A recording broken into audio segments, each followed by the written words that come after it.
Alright YouTube, so bringing you guys my initial review, early thoughts, first impressions, whatever you want to label this video. Either way, we are finally allowed to talk about it. So as I do with pretty much every video like this, with any sort of review style video, I just throw some gameplay in the background and we talk about it. So my initial thoughts with Fallout 76 is, honestly, I had fun playing the game. There are some negatives and some positives. We'll talk about all those as we go on, but I find the game to be fun and I want to play more. I do feel like with the beta having limited time, knowing that you only have 4 hours kind of hurts the overall experience a little bit, because it's normally I would explore locations and towns super in depth, but I'm trying to not waste the time that I have. So that's not really a fault of the game itself. That's more of the beta, but you get my point. The gameplay, I've said it previously, it plays just like Fallout 4. So if you like Fallout 4, you'll like this game's gameplay. If you hate it, you'll probably hate this one too. Combat for me was pretty great. I like Fallout 4's combat. I think it was a great revitalization to the series, so I like it in this game just as much. I do find myself using melee more, which I've heard a lot of people talk about. Like, melee is like a good option for this game. And I do find myself, at least in the early games, because we've only had limited playtime, actually using melee weapons, which I think is interesting because I never, ever do that in the other Fallout games. I don't ever use melee, but I find myself actually enjoying using it in this game. I'm not exactly sure what it is about this game that's drawing a lot of people to the melee, but I'm using it too. V.E.T.A, I've talked about this a few times. I don't even understand why people had a problem with it or why they can't figure out how to use it. It's pretty damn simple. The only issue I found with it is when you first target a guy with V.E.T.s, it starts out at 0%, and then it might take a quarter of a second or half a second to actually get to the percentage from how far away they are from you. And the thing is, with Fallout 4, I'm so used to V.E.T.s in a guy and instantly pulling the trigger right away. And I keep doing that and wasting shots because there's 0% accuracy. I don't know if that's an intentional thing that they're doing or what, but that kept happening. Speaking of the combat, the AI at times was pretty damn bad, coming across enemies that wouldn't even acknowledge your existence. We came across a Flatwoods monster pretty early on. We're talking the beginning of the game, level 3 or 4 or something. There's a Flatwoods monster spawned, obviously in Flatwoods, and it just stood there. And we stood at a range and shot at it till it died. It never threw an attack, never even moved at all. Something happened with a Scorched every now and then. You have a Scorched that just it might be walking around but doesn't notice you or just stands completely still. Same thing with the farm hands, Mr. Farm Hands, whatever they're called, the robots. You come up on them, they're already hostile enemies before you even get to them. You've had some, they're red, but they don't even do anything. They don't even fight back at all. That happened a handful of times, which is obviously very annoying.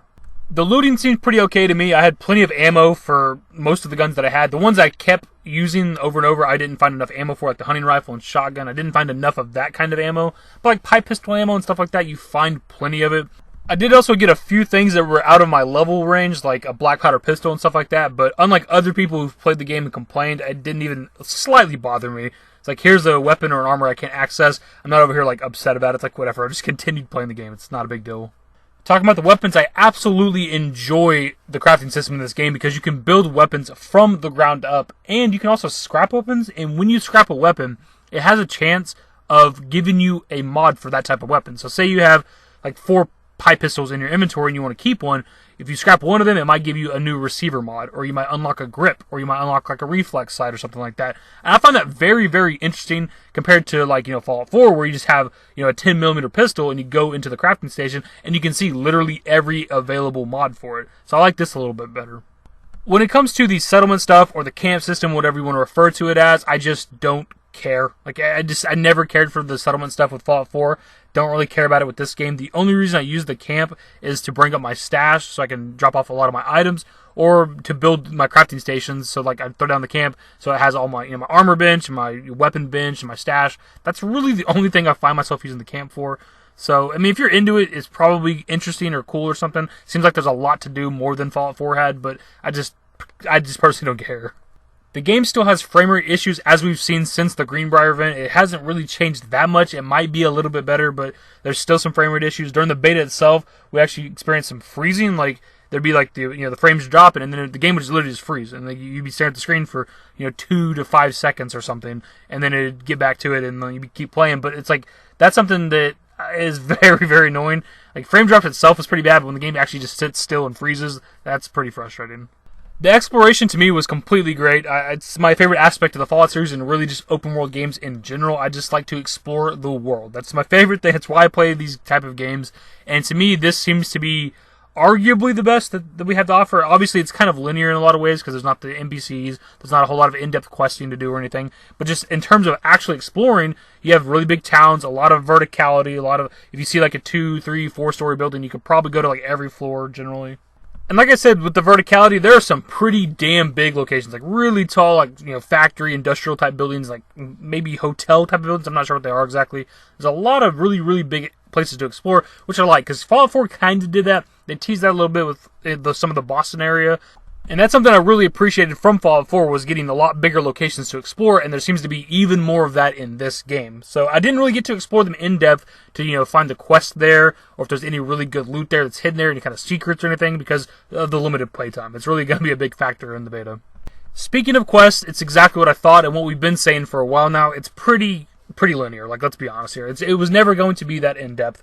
And I found myself playing this kind of like I played Elder Scrolls Online, where I'm zoning out what's being said to me, because it doesn't matter. Like, you don't have to pay attention to the terminals or the notes or what a robot or something, a holotape saying to you. You don't have to pay attention. You just accept the quest. You'll get an on-screen notification in the top right corner. It tells you exactly what to do and where to go, and so will the map. The map will tell you where to go. So I don't even really zone it all out. I'm all about the exploring and the character progression. I don't even care what this quest is. I just want to complete it for the rewards and the experience. That's me personally. I'm sure most of you out there are different. The perks are on screen, so I guess we could talk about the perk system really quick. I don't even know how I feel about this. I'm not over the moon about it. I don't actually hate it either. I'm in the middle. I don't even know. We got to learn more about it. My issue with it, though, is that we don't know the perks we're accepting. If you were to place a point into strength, you get to see what strength perks are available to you currently, not the future strength perks. And that's a big issue. Whereas, like with Fallout 3 New Vegas, whenever you level up, you accrue your skill points, and then you get a look at the perk chart. But you can scroll all the way down and look at every available perk in the game. And as much as I didn't like the perk system from Fallout 4, you could still look at every single perk in the game. Hell, you could pull up the perk chart anytime you wanted to and just look at every single perk and look at every rank of the perks, and you could plan that shit out. And you can't do that with this game, at least as of right now. So I don't know how you fix that. They can maybe release something online that shows every single available perk. Other than that, I don't know how you fix it, but I don't hate it, don't particularly like it either. Something I only experienced a very small amount of was like some unfinished textures. We're exploring the Toxic Valley, which is, you know, pretty much all white from the ash or whatever it is. And we came across a couple of rocks that were just solid, bright green, like neon green colored. It was kind of strange. It's not a big issue, but just something I noticed. The draw distance is surprisingly good for this game, considering it's not the best in the single-player Fallout, so I'm not sure how they're able to do it so well in this game. But I did come across like one building that was pretty like not rendered just yet. Like, it was PlayStation 1 graphics, essentially. Pretty terrible. That only happened like once or twice maybe, so that wasn't, again, not a big issue. Small stuff like that, like unfinished textures and things rendering slowly, like it just doesn't bother me. I think it's just like petty things to complain about. So it's not a big deal, whatever. Something odd I've also noticed is that I've not really ever found a use for bottle caps. I never found myself, you know, through the entire time of playing the game, buying anything. Like, there's the vendors, you come across a vendor pretty early. You find there's a robot vendor in Flatwoods that was like working with the responders or whatever. And there's one actually here in the Toxic Valley right here in Grafton. You find one as well. But I never really find myself like going up to them like, hey, I don't need to sell my loot, man. I need to buy some whatever. Like, I just never felt the need to even really use bottle caps for anything. I don't know if that's like, I don't know. Like, it's kind of weird to say it. I don't even really know how to put it into words, but like, I just don't find a use for money. Like any other Fallout game, from the very beginning, I'm looting houses, I'm looting containers, and I'm finding a vendor to sell to get the bottle cap so I can buy stim packs, buy ammo, and all the other stuff. But it seems like because of the in-depth crafting this game is going to have, and all the looting there is to do, like, you're constantly finding stuff, and you're able to break down items into resources, and you can make your own stim packs, which I didn't do at all, but you can, and you can also craft your own ammo. So it's like, I don't even know if there's really that much of a use for bottle caps. Maybe like as we get further into the game, we'll have to start buying stuff a little more, but just the early part of the game, I just never needed to. A small thing, but that I've heard other people talk about, I believe it might have been Camworks that mentioned it, is I'm not a big fan of the night and day cycle in this game. It goes from night to day within, like, I think 30 minutes of actual time, which might seem like a lot of time, but it's really not when you're actually playing the game. And the nighttime in this game is brutal, dude. It is so damn dark. Like, in just the limited amount of time that I play the game, I just dread it being nighttime. I don't know why. And for whatever reason, you can't change the color of your Pip-Boy light. I'm not a big fan of the bright green or, like, the default they have for Pip-Boy.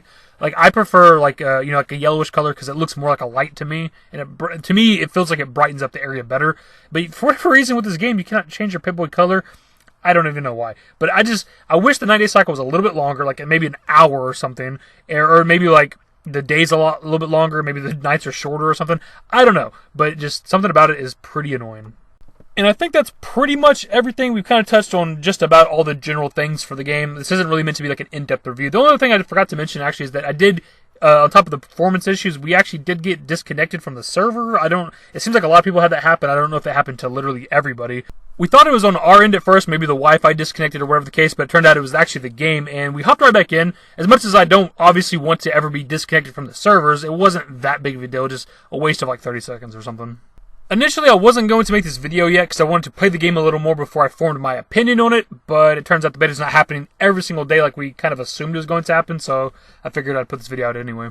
Like I said near the beginning of the video, I had fun, man. I want to play more of this game. This video has like, it's like 50-50 good and bad stuff. There might even be more bad stuff than good stuff, but I still find myself having fun with the game and wanting to play more of it. And, 4 hours just does not feel like it's enough time to play the game. You can't really sink your teeth into this game in 4 hours. You can form an opinion on it for sure, but you can't really get the full grasp of the game in 4 hours. And I've said this before, the game does look like it's fun, and it is fun to play, but how long will that last? I don't know, because we know that it's very linear with some of the stuff that you can do. A lot of the questing and stuff like that. I don't know. I'm going to be having fun with it for a while because I'm going to explore the entire map. That's my favorite aspect, like I said, of open world games and the Fallout games. So that'll keep me occupied for a while. But once I've explored the whole map, what is there left to do? That remains to be seen.